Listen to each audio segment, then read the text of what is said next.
When you're making a video game, there's one super important aspect in terms of the visuals, called polishing. There are some really polished games out there like Archvale, Hollow Knight or Ori. These all use some special effects, making them really juicy and responsive. In this video I will show you the effects that you need to know about when polishing your own game. By the way, my name is Daniel, a solo game dev close to finishing my own shoot 'em up roguelike game called Azor.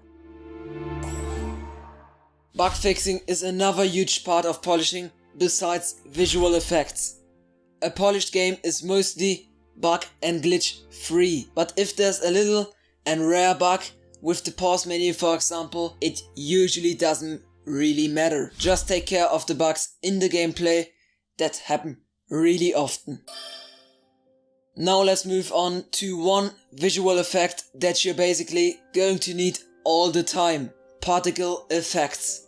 With particle systems, as they are called inside of Unity, you can create both impact effects like explosions for example and ambient particles. These can be dust or these particles floating around in world space. If you want to know more about particle effects, I've made a more detailed version on this topic on my YouTube channel. Next, there's one small effect that not only makes the game prettier but also helps with the clarity.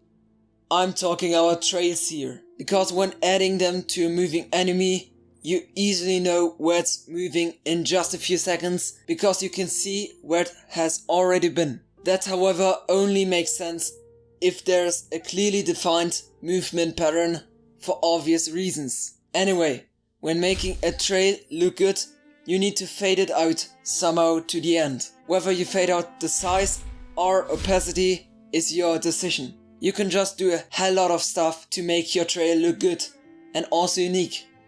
One very interesting way of using trails is to make them wiggly body parts of a character, like the tail of this enemy in my game. Post-processing is just like an Instagram filter, for instance. You can add effects like a vignette, grain or bloom, or just correct some colors. It is essential for your game to look really good, even if it's just a tiny bit. Post-processing helps to fit everything into one style, because we can never draw all game art in the exact same style, especially when working on a long-term project. Now let's bring your world to life by adding some little ambient animations like floating planets in the background or moving grass. These are only subtle and slow, so they don't distract the player from the actually important gameplay. At the end of the day, they should be the reason that your game doesn't look like a still image when the player is moving. Just on a side note, I also highly recommend adding idle animations because that seems a little more natural. When we humans do nothing, we still move a little, even if we are really just breathing. This here may not be fitting for every style, but for most it is, when making it subtle. To achieve this effect, you first draw a stroke with the soft round brush in your drawing program, and then you color and size this in your engine of choice. With this method, you can't only create some lighting, but color variation as well. This is why Azor looks so colorful and varied in tones. Once you get the hang of it, working with soft shapes offers you a ton of creative options that make you stand out. Another effect with soft shapes that is really worth mentioning is to scale it pretty thin, making it appear harder and then using that one as the light ray. When polishing a video game, we all want the game to be as juicy as possible. We can achieve this with particle effects for sure, but there's still one thing that will change everything in terms of game juice. This is the good old animation principle: squash and stretch.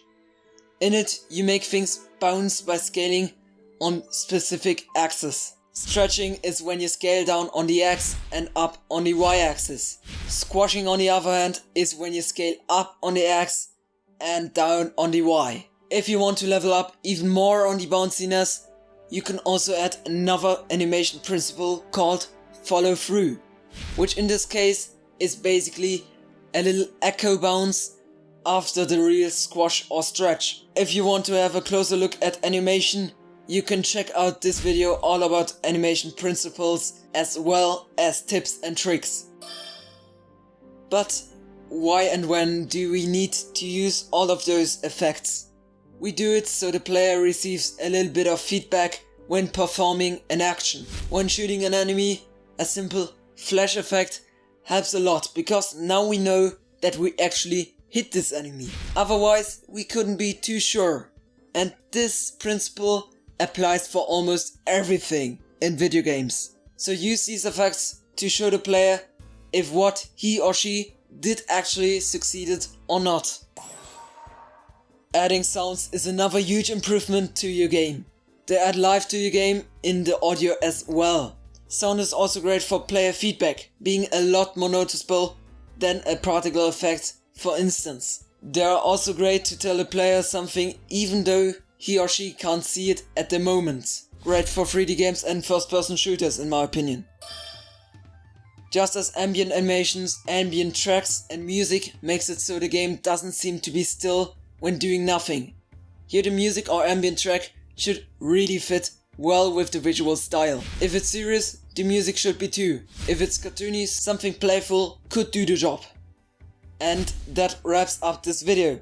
If you enjoyed it, I would highly appreciate it if you liked and subscribed. I also made a video all about game art in the same format as this one here. See you next time. Cheers.